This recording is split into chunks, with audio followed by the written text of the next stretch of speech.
राधे राधे। हम सब जिन चीज़ों को आंखों से देखते हैं उस पर विश्वास रखते हैं। भूत प्रेत आत्मा जैसी चीज़ आज का विज्ञान तो नहीं मानता, लेकिन हमारे हिंदू धर्म और ग्रंथ के अनुसार भूत प्रेत होते हैं। भूत प्रेत के बारे में स्वयं गरुड़ पुराण के प्रेतकल्प के विस्तार में बताया गया है। इस अध्याय में राजा भ्रुवाहन और उन प्रेत की कथा का वर्णन किया गया है। दोस्तों, गुरु प्राण की इस कथा के माध्यम से इस वीडियो में आगे में जानेंगे कि आखिर व्यक्ति मरने के बाद प्रेत बनता क्यों है और आखिर व्यक्ति मरने के बाद प्रेत क्यों बनता है। भूत प्रेत क्या खाते हैं और कहाँ रहते हैं और भूत प्रेत को इस योनि से मुक्ति कैसे मिलती है। तो दोस्तों, जिस तरह से हमारी ये दुनिया है ठीक उसी तरह से भूत प्रेत की भी अपनी दुनिया होती है। उस दुनिया में केवल भूत प्रेत रहते हैं। हालांकि हर व्यक्ति इस बात को नहीं मानता, लेकिन जो लोग भूत को देख लेते हैं या महसूस कर लेते हैं उन्हें इनके होने पर यकीन हो जाता है। गुरु पुराण के अनुसार भूत प्रेत वही लोग बनते हैं जिनकी कोई आखिरी इच्छा अधूरी रह जाती है, जिससे लोग का अंतिम संस्कार विधि पूर्वक से नहीं किया जाता। ऐसे मनुष्य की आत्मा को शांति नहीं मिलती और ना ही ऐसे मनुष्य मरने के बाद प्रेत योनि में ऐसे मनुष्य की आत्मा को शांति नहीं मिलती और ऐसे ही मनुष्य मरने के बाद प्रेत योनि में अनंत काल तक भटकते रहते हैं। शास्त्र में लिखा है कि जो व्यक्ति भूखा, प्यासा, रोग, दृश्य, क्रोध, लोभ, वासना आदि अतिरिक्त इच्छा लेकर मृत्यु को प्राप्त होता है वह अवश्य ही भूत बनकर भटकता है। इसके अलावा जो व्यक्ति दुर्घटना, हत्या, आत्महत्या आदि से भरा है वह भी भूत बनकर भटकता है। ऐसे व्यक्ति की आत्मा को तृप्ति करने के लिए श्राद्ध और तर्पण किया जाता है। जो लोग अपने स्वजन और पितरों का श्राद्ध और तर्पण नहीं करते वह आत्मा द्वारा परेशान किए जाते हैं। दोस्तों, भूत को खाने की इच्छा अधिक होती है और उन्हें प्यास भी अधिक लगती है, लेकिन तृप्ति कभी नहीं मिल पाती। भूत प्रेत क्या खाते हैं, इसे जानने से पहले आइए जान लेते हैं कि वे कहाँ रहते हैं और क्या करते हैं। भूत प्रेत बहुत दुखी और चिड़चिड़े प्रेत होते हैं। हर समय इस बात की खोज करते रहते हैं कि उन्हें मुक्ति दिलाने वाला कोई मिल जाए। ये कभी अपवित्र घर में तो कभी जंगल में भटकते रहते हैं। ज़्यादा शोर, उजाला और मंत्र उच्चारण से यह दूर भागते हैं, इसीलिए इन्हें कृष्ण पक्ष ज़्यादा पसंद नहीं है और तीसरी, चौथी तथा अमावस का यह अधिक सक्रिय रहते हैं। भूत प्रेत उन स्थानों पर आते जाते रहते हैं जिन स्थान पर मृत्यु का अपना जीवन काल में संबंध रहा होता है, इसीलिए बहुत दिनों से खाली पड़े घर या बंगले में भूत का वास हो जाता है। दोस्तों, भूत प्रेत आखिर खाते क्या है, ये सवाल काफ़ी रोचक है। इसका सीधा जवाब नहीं है, क्योंकि भूत प्रेत का अस्तित्व ही विवाद स्पष्ट है। अगर हम माने कि भूत प्रेत सच में होते हैं तो उनके खाने से संबंधित कुछ मानता है जो समय, स्थान और संस्कृति के अनुसार अलग अलग है। कुछ लोग मानते हैं कि भूत प्रेत मिठाई पसंद करते हैं क्योंकि मिठाई में प्राण होते हैं जो उन्हें लुभाते हैं, और कुछ मानता है कि भूत प्रेत मांस, मदिरा, कीड़े, पसीना, रोना, हंसना, प्रेम, सुंदरता पसंद करते हैं क्योंकि उनके पास इसमें से कुछ भी नहीं होता। जबकि कुछ मानता है कि भूत प्रेत कुछ भी नहीं खाते क्योंकि उनके पास शरीर नहीं होता। वे केवल मानसिक संतुष्टि के लिए खाने की चाहत रखते हैं, लेकिन मानसिक संतुष्टि उन्हें कभी नहीं मिलती। लेकिन अगर गरुड़ पुराण की बात करें तो इसका सटीक उत्तर अध्याय 7 के प्रेत कल्प में मिलता है, जिसमें एक प्रेत ने एक राजा को भूत प्रेत का क्या खाते पीते हैं इसका वर्णन किया है। तो दोस्तों, अब आइए गरुड़ पुराण में लिखे त्रेता युग की उस कथा को जानते हैं जिससे एक प्रेत ने एक राजा को प्रेत योनि से जुड़े आश्चर्यजनक तथ्य बताए हैं, जिसे जानने के बाद आपको भी अपने प्रश्न के सारे उत्तर मिल जाएंगे। दोस्तों, एक बार पक्षीराज गरुड़ ने भगवान विष्णु से पूछा कि हे प्रभु, किन कर्मों के कारण मनुष्य मृत्यु के बाद प्रेत योनि प्राप्त होती है? प्रेत योनि में उसे क्या क्या कष्ट मिलते हैं और प्रेत योनि से वह क्या खाता पीता है? कृपया कर विस्तार से बताएं। इसके उत्तर में भगवान विष्णु गरुड़ से कहा, हे पक्षीराज, तुम्हारे प्रश्न के उत्तर में तुम्हें त्रेता युग के महाबलीशाली और धर्मप्राण राजा बहुवाहन के विषय में बताता हूँ। राजा बहुवाहन धर्म कर्म से विशेष में विश्वास रखने वाले प्रजापालक राजा थे। एक बार वह शिकार पर गए और शिकार करते करते घनघोर वन में भटक गए। बहुत भटकते के बाद जंगल के बीच में उसे एक तालाब दिखाई दिया। राजा थकान और भूख प्यासे से बहुत व्याकुल थे। उसने जलसा में पानी पीकर स्नान किया और एक पेड़ के नीचे आराम करने लगे।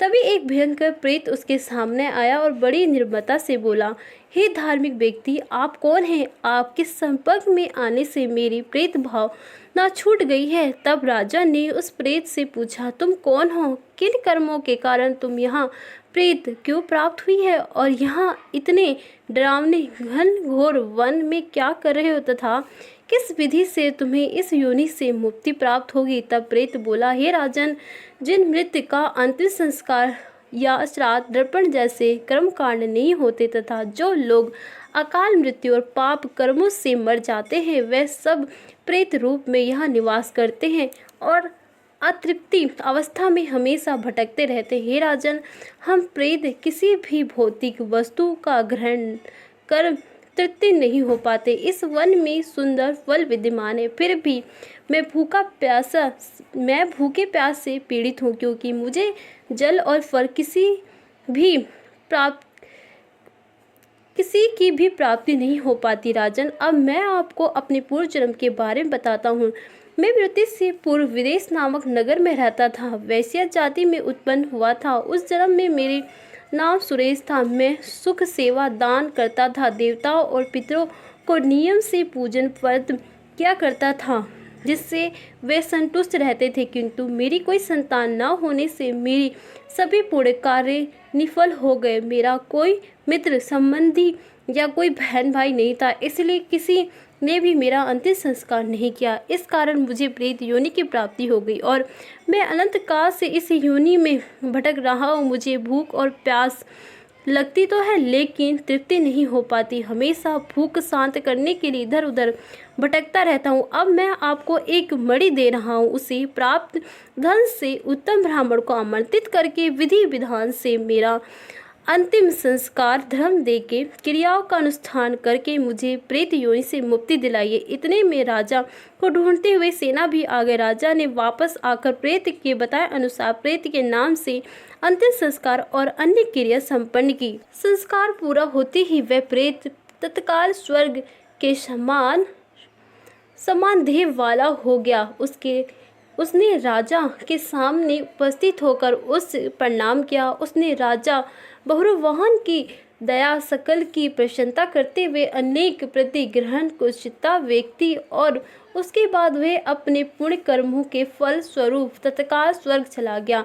मृत व्यक्ति के निर्माता उसके परिवार वाले ही नहीं बल्कि कोई भी अंतिम संस्कार की क्रिया का संपन्न कर सकता है। दोस्तों, मृत्यु के समय और मृत्यु के बाद मनुष्य को अपने सम्मुख शरीर का अनुभव होता है, क्योंकि इसलिए उसे भूख प्यास का अनुभव होता है, लेकिन स्थिर शरीर न होने के कारण वह तृप्त नहीं हो पाता। दोस्तों, वैसे तो हमारे बहुत से शरीर होते हैं, परंतु मुख्य से 3 प्रकार के शरीर होते हैं, जिससे सबसे पहले स्थिर शरीर यानी कि फिजिकल बॉडी, दूसरा सुमुख शरीर यानी कि स्ट्रॉन्ग बॉडी, तीसरा कारण शरीर यानी कि कैजुअल बॉडी कहलाती है। हमारी स्थूल शरीर यानी कि जो शरीर वर्तमान में हमें नज़र आता है या वो जो हमें आईने में अपने शरीर को देखते हैं, वह शरीर 5 तत्व से बना हुआ है, लेकिन जो हमारा सुमुख शरीर है वह हमारे प्राण से बना है।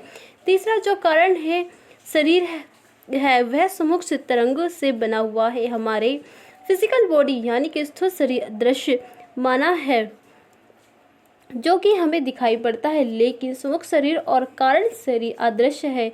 ये हमें दिखाई नहीं पड़ता, लेकिन हमें इसका अनुभव जरूर कर सकते हैं। अब हम बात करते हैं कि उन खास अनुभव की जिससे हम आपस में सुमुख शरीर का अनुभव कर सकते हैं, या यूँ कहें कि ऐसी कौन सी सिचुएशन होती है जब बिना प्रयास के ही आप अपने सुमुख शरीर का अनुभव कर सकते हैं, क्योंकि स्थूल शरीर तो आप हर वक्त देखते रहते हैं। आपने भी कभी ना कभी अनुभव कर सकते हैं। पहली बात तो ये कि जब भी आप बहुत गहरी नींद में होंगे वह वक्त अनजाने में ही आप कई बार अपने समस्त शरीर का अनुभव कर लेते हैं, और कई बार जब आपको स्लीप यानी स्लीपिंग पैरालाइज होता है या आपको लगता है कि जैसे कोई चीज़ आपके ऊपर दबाव डालती है, वह चीज़ भी आपके समस्त शरीर का ही एक घटना होती है। और कई बार जब आप स्वप्न अवस्था में होते हैं लेकिन आपकी चेतावनी कुछ अंश तथा जागी रह जाती है, तो उस स्थिति में आप अपने समस्त शरीर का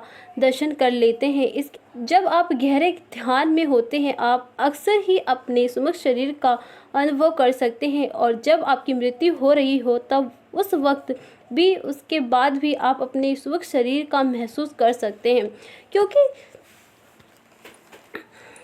क्योंकि तब तक आपको स्थल शरीर खत्म हो गया होता है, फिर भी समूह शरीर ही बचा होता है। इसीलिए मृत्यु के समय और मृत्यु के बाद भी आप अपने समक्ष शरीर का अनुभव कर सकते हैं। इसके अलावा कई बार आपने देखा होगा कि आप अकेले बैठे हैं और अचानक आपको लगता है कि आपके आसपास कोई है, लेकिन कोई नहीं होता। मानो एक झलक सी आती है कुछ सेकंड के लिए, तो वह आपको समक्ष शरीर ही है, एक झलक होती है। फिर अनजाने में आप किसी को नोटिस कर लेते हैं, या हो सकता है कि वह आपकी समक्ष शरीर ना हो बल्कि कोई आत्मा हो आपके आस पास मंडरा रही हो, जिसे आपने अपनी छठी इंद्री से नोटिस कर लिया हो। कई बार ऐसा होता है कि जैसे आप किसी सड़क पर तेजी से गाड़ी चलाते हुए जा रहे हैं, तभी अचानक सामने से कोई बच्चा या जानवर आ जाता है। आप सेकंड के हज़ारों वह हिस्से में ब्रेक लगाते हैं और तुरंत गाड़ी रोककर उस बच्चे या जानवर की जान बचा लेते हैं। तो उस समय जो आपके अंदर एनर्जी आती है वह आपकी समक्ष शरीर से हो ही आती है, यानी कि आपका समक्ष शरीर उस वक्त आपको संकट से निकालता है। ये तो माना सिर्फ एक उदाहरण दिया है, इस प्रकार के कई और उदाहरण होते हैं जिसमें आपका ही समक्ष शरीर आपकी रक्षा करता है। कभी कभी जब आप गहरे ध्यान में जाते हैं तो कई बार आपको आउट ऑफ बॉडी एक्सपीरियंस हो सकता है, यानी कि आपको समस्त शरीर आपकी बॉडी से बाहर आ जाती है, क्योंकि हमारा स्थल शरीर तो गुरुत्व आकर्षण से बंधा हुआ होता है, लेकिन हमारे समक्ष शरीर के ऊपर गुरुत्व आकर्षण का कोई प्रभाव नहीं होता। इसलिए कई बार ध्यान के दौरान आपको ऐसा लगता है कि जैसे आपको समक्ष शरीर आपकी फिजिकल बॉडी से बाहर निकलकर हवा में तैरने लगी है। ये तो समक्ष शरीर का अनुभव है। और छोटे मोटे लम्हे के दौरान जैसे आपको जब कोई खुशी मिलती है तब आपका शरीर एकदम से खुश के मारे फूल जाएगा और बहुत खुशी महसूस होगी। यहाँ पर आपको जो शरीर फैलता है वे घटना आपके स्थिर शरीर से नहीं घटती बल्कि आपके समक्ष शरीर में ही घटती रहती है। इसके अपोजिट आपको एकदम से कोई डर की खबर आ जाए तो आप एकदम से सिकुड़ जाते हैं, तो ये सिकुड़ भी आपकी समक्ष शरीर में ही होता है। अतः इस प्रकार के मिश्रित अनुभव कई बार हमारे जीवन में होते रहते हैं जिसमें आप अपने समक्ष शरीर का अनुभव कर पाते हैं। अब हम कुछ पहलुओं की बात करते हैं। हमारे समक्ष शरीर 5 क्रियाओं, कदम, इंद्रियों और 5 प्रकार के प्राण से तथा मन और बुद्धि से मिलकर बना है। इसीलिए जब कोई व्यक्ति मर रहा होता है तो सबसे पहले उसकी 5 कंत्रियाँ शून्य होने लगती हैं और फिर उसके बाद 5 ज्ञानेंद्रिय भी मरने लगती हैं और फिर कुछ क्षण के बाद उसके 5 प्राण भी धीरे धीरे शरीर को छोड़ने लग जाते हैं। मतलब जहाँ जहाँ समक्ष शरीर ने आपके स्थिर शरीर पर कब्जा किया वहाँ क्या हुआ था, यह जहाँ उसका निवास स्थान था वो वहाँ से हटने लगती है। इस प्रकार धीरे समक्ष शरीर आपके स्थिर शरीर से अपने आप को बाहर खींचने लगती है। आज तक व्यक्ति की मृत्यु होते ही तो हमारा भौतिक शरीर राख बन जाता है, लेकिन हमारा समक्ष शरीर आत्मा के रूप में नए जन्म की तलाश की आगे की ओर निकल पड़ता है।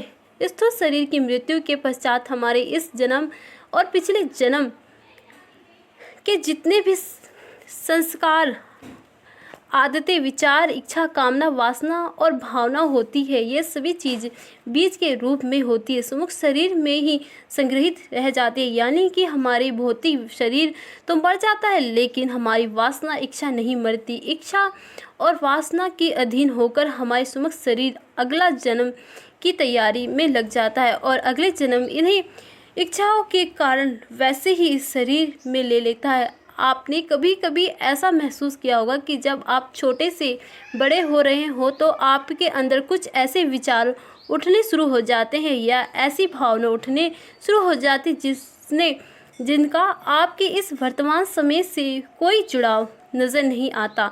यही कहे कि सारी चीज़ आपके पिछले जन्म से आपके अंदर आई हुई है और अब वह दोबारा जिंदा हो रही है आपके अंदर। उदाहरण के लिए अगर आप अपने पिछले जन्म से साधु संत थे या कोई पुजारी थे तो इस जन्म में आप मंदिर की ओर आकर्षित होंगे या किसी आश्रम की ओर आकर्षित होंगे। ऐसा इसलिए होता है क्योंकि उनका संबंध आपके पिछले जन्म की भावना से जुड़ा हुआ है और वही मरती है और वही मरता है और मरते हैं तो सिर्फ शरीर, उसकी आत्मा हमेशा जिंदा रहती है, बस उसका शरीर बदल जाता है। और ना केवल पिछले जन्म के बल्कि वर्तमान में भी जो जन्म अभी आप जी रहे हैं इसी में भी यह क्रिया जारी रहती है। हमारे सुमुख शरीर लगातार विचार और भावना के द्वारा सूचनाओं को इकट्ठा करता रहता है और फिर उन्हें सूचना के अनुसार हमें अच्छे या बुरे रूप में अपने प्रभाव को